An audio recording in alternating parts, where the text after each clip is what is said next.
နာကျင်ရတာများလာတဲ့သူဟာထုံသွားတတ်တယ်မြို့သိပ်ရတာများလာတဲ့သူဟာတိတ်ဆိတ်သွားတတ်တယ်ပြစ်ထားခံရတာများလာတဲ့သူဟာ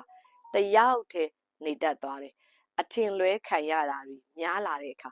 ဘာလို့မှဂယုမစိုက်တော့ပဲနေတတ်လာတယ်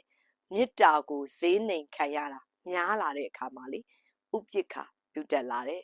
ဖက်တွေ့ထားရတာပင်မန်းသိလာတဲ့အခါမှာလက်လွတ်တတ်လာတယ်သဘောကောင်းတဲ့သူဟာခံရတာပုံများမှန်းသိလာတဲ့အခါမှာပြတ်သားတတ်လာတယ်စုပ်ကင်ထားရတာပူလောင်မှန်းသိလို့ဖြေရောတတ်လာတယ်ချစ်ရတာမအေးချမ်းမှန်းသိလာတဲ့အခါမှာလေ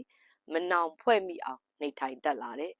ဒီသဘောတရားတွေကိုသိခဲ့လို့အခုနောက်ပိုင်းဘယ်အရာကမှကိုယ့်ကိုပျော်ရွှင်အောင်မဖန်တီးပေးနိုင်တယ်လို့ဘယ်အရာကမှလည်းကိုယ့်ကိုနာကျင်အောင်လာမလုပ်နိုင်တော့ဘူးရင့်ကျက်သွားတာတော့မဟုတ်ပါဘူးဘယ်အရာကိုမှစိတ်ခံစားချက်တွေအယမ်းကြီးနှိမ့်မထားတော့တာပါ